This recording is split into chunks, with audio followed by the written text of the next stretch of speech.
Baik, bismillahirrahmanirrahim. Assalamualaikum warahmatullahi taala wabarakatuh dan salam sejahtera.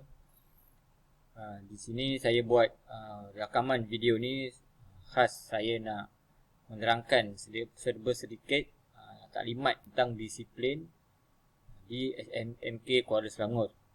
Walaupun video ni saya khususkan buat pelajar-pelajar terutamanya tingkatan 1 yang baru memasuki SMK Kuala Selangor dan tingkatan 4. Namun begitu saya bolehlah video ni ditonton oleh semua pelajar supaya kita dapat mengulang kembali tentang apakah yang penting dalam disiplin di SMK Kuala Selangor. Sebelum tu nama saya Cikgu Muhammad Arif Ashraf bin Halim. Biasanya panggil saya Cikgu Arif. Merupakan ketua guru disiplin di sekolah ini dan dibantu oleh Cikgu Zaini bin Zakaria yang merupakan ketua guru disiplin di sesi petang untuk pelajar tingkatan 1 dan 2. Baik, sebelum saya masuk, hari ini saya nak khaskan taklimat saya tentang etika pemakaian dan juga organisasi disiplin untuk tahun 2021. Baik. Saya pergi kepada yang ni dulu.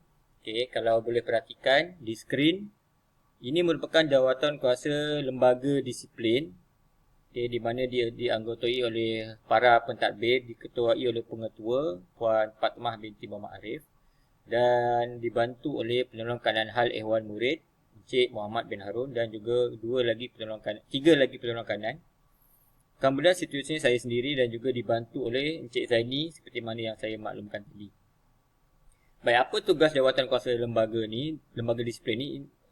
Jawatankuasa lembaga disiplin ini ialah jawatankuasa yang akan bermesyuarat, berbincang tentang sekiranya ada perkara-perkara yang besar di dalam disiplin. Contohnya hendak mengubah suatu peraturan, hendak menambah peraturan-peraturan yang baru. Jadi lembaga disiplin ini akan bermesyuarat dan berbincang.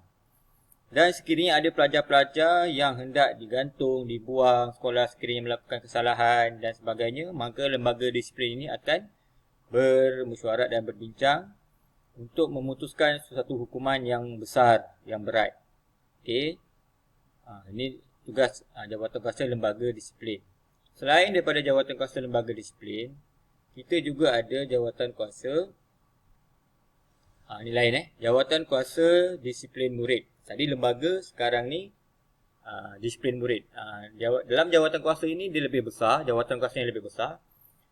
Jawatankuasa inilah yang menjalankan peraturan-peraturan di sekolah. Tapi asasnya untuk pengetahuan semua pelajar, semua guru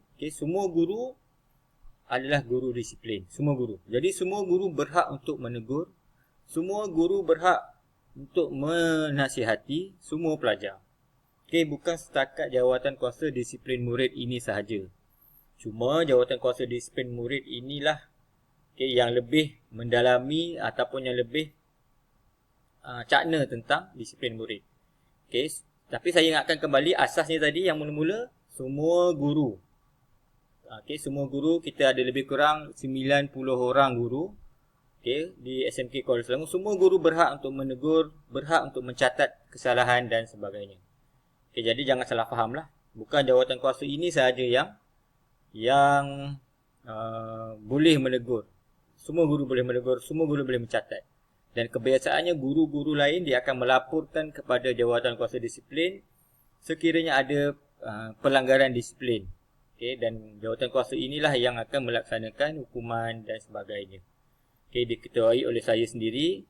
Boleh nampak di bahagian setiausaha tu nama saya Muhammad Arif Ashraf dan dibantu oleh Encik Zaini di bahagian petang. Di bahagian petang. Baik. Saya ingat semua fahamlah, semua pelajar-pelajar faham tentang perbezaan di antara lembaga disiplin dan juga jawatankuasa disiplin murid. Saya harap tak ada masalah. Semuanya saya harap faham. Baik, kemudian selain daripada tu, saya nak terangkan ini jawatankuasa yang dua jawatankuasa penting dalam organisasi disiplin di sekolah SMK Kuala Selangor. Baik, hari ini saya nak fokus, saya nak pendekkan video ini kepada khas untuk yang paling asas ialah etika pemakaian. Okey, etika pemakaian. Saya buka dulu etika pemakaian. Okey. Baik, ini etika pemakaian koko. Saya buka lagi satu. Okey, etika pemakaian. Okey, etika pemakaian untuk pelajar. Okey. Okey, saya ingatkan.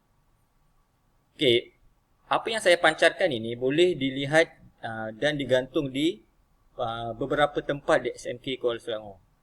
So, tak ada masalah sebenarnya untuk pelajar memahami tentang etika pemakaian sebab dah digantung contoh pemakaian yang dikehendaki oleh pihak sekolah. Saya tak silap ada 2-3 tempat yang digantung seperti mana yang saya tunjuk dalam video. Okay, bagi seorang pelajar lelaki, sama saja saya ingat sekolah mana-mana pun. Okay, kasut hitam, stokin hitam. Kalau memilih untuk berkasut putih, stokin putih. Jadi warna kasut ikut warna stokin ikut warna kasut. Macam tu. Konsepnya macam tu. Kemudian seluar hijau, ini yang umum yang umum. Seluar hijau ni macam mana dibeli di kedai, macam itulah dipakai. Kalau nak ubah pun dari segi panjang pendek seluar. Mungkin di kedai tu beli seluar agak panjang, bolehlah dipendekkan bahagian bawah. Tapi jangan dikecilkan. Kalau saya tak silap istilahnya legging ataupun nampak ketat, dijahit. Itu sekolah tak benarkan. Okey. Warna hijau lah. Saya semua maklum. Kemudian tali pinggang adalah tali pinggang kain, bukan tali pinggang kulit, bukan. Tali pinggang kain. Okey, kemudian kepala tali pinggang itu ialah kepala yang biasa yang biasalah, yang macam mana dibeli. Jangan tukar jadi kepala gambar tengkorak, gambar naga, gambar macam-macam gambar lah, tulisan-tulisan yang tak elok dan sebagainya. Okay, senang cerita macam mana dibeli di kedai. Saya ingat harganya pun dalam RM2 hingga RM5. Tak mahal. Kalau yang nak bertali pinggang. Kalau tak nak, tak apa. Kemudian baju sekolah seperti mana yang kamu nampak. Okay, baju sekolah putih. Kalau berlengan panjang pun dibenarkan, tapi mesti dikancing, mesti dibutang. Okay, kemudian tali leher berwarna kuning. Lencana dan ada tag nama, tanda nama. Kedudukan lencana dan tag nama ni sebenarnya tak ada satu peraturan tetap yang ditetapkan oleh Kementerian Pendidikan Malaysia. Tapi sekolah memandang bahawa kalau lencana ni diletakkan di atas poket, lencana pula, tanda nama, kemudian lencana tu diletak atasnya. Okey, mana-mana pelajar yang dah jahit, lencana tu dekat poket pula, tanda nama letak di atas lencana pun tak apa. Yang penting kedua-dua item ni ada. Okey, kedua-dua item ni ada. Okey, biasanya tanda nama, lencana atas. Tiba-tiba lencana kat bawah, tak apa. Okey, tak apa, tak ada masalah, jangan cabut. Kemudian, bagi pelajar lelaki, dia tak adalah berjambang, berjanggut, bermisai, semua tak boleh. Kena cukur. Kemudian rambut hendaklah sedap mata memandang. Sedap mata memandang dan tidak berfashion. Sekarang ni macam-macam kan. Ada yang korek, ada yang buat longkang, buat parit, kan. Korek sana, korek sini, terbelah sana, macam-macam ikut style artis-artis zaman sekarang. Itu sekolah tak benarkan lah. Sekiranya ada pelajar yang begitu, kami biasanya bagi amaran untuk mereka potong di mana-mana kedai atau di rumah. Bagi pelajar perempuan pun lebih kurang, boleh tengok pada gambar.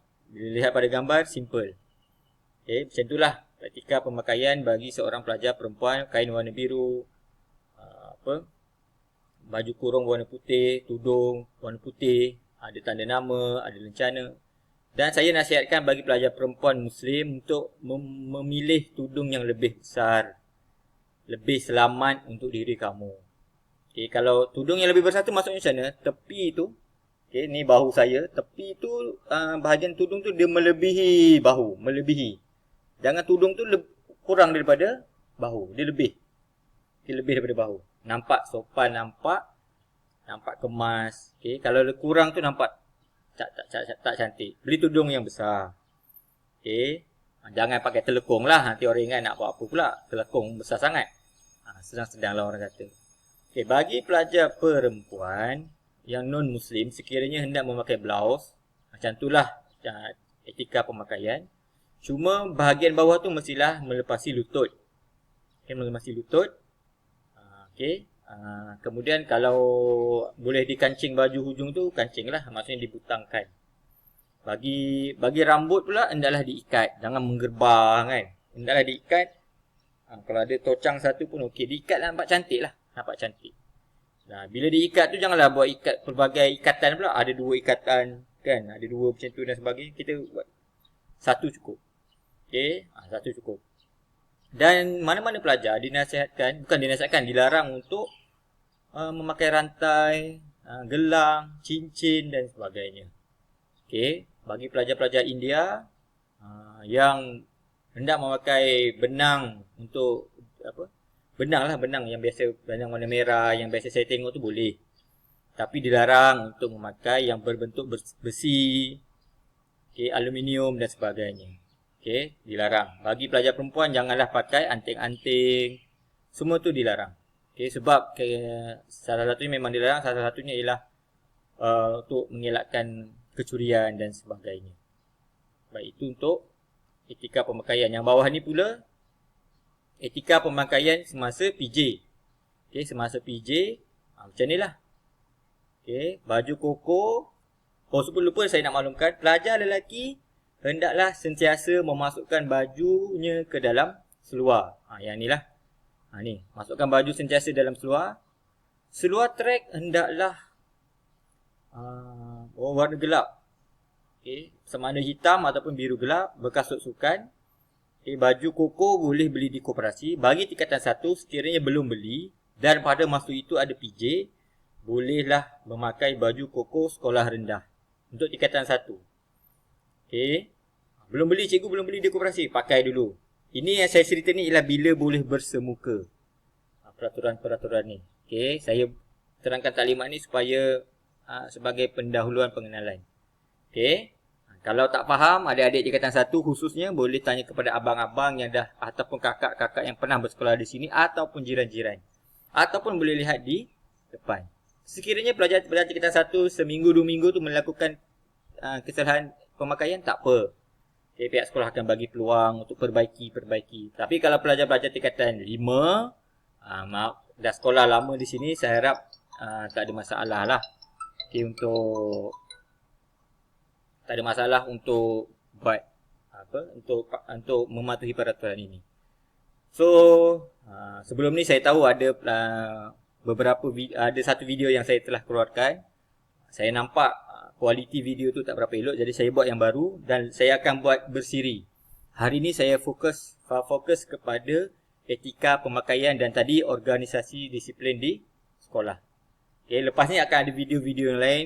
Pihak disiplin akan mengeluarkan video secara berkala.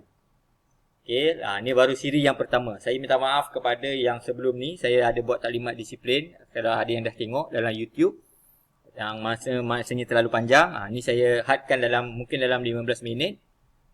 Harap dapat difahami etika pemakaian di SMK Kuala Selangor. Sekian, terima kasih. Assalamualaikum warahmatullahi wabarakatuh. Dan salam sejahtera, jumpa lagi pada video yang akan datang. Sekian.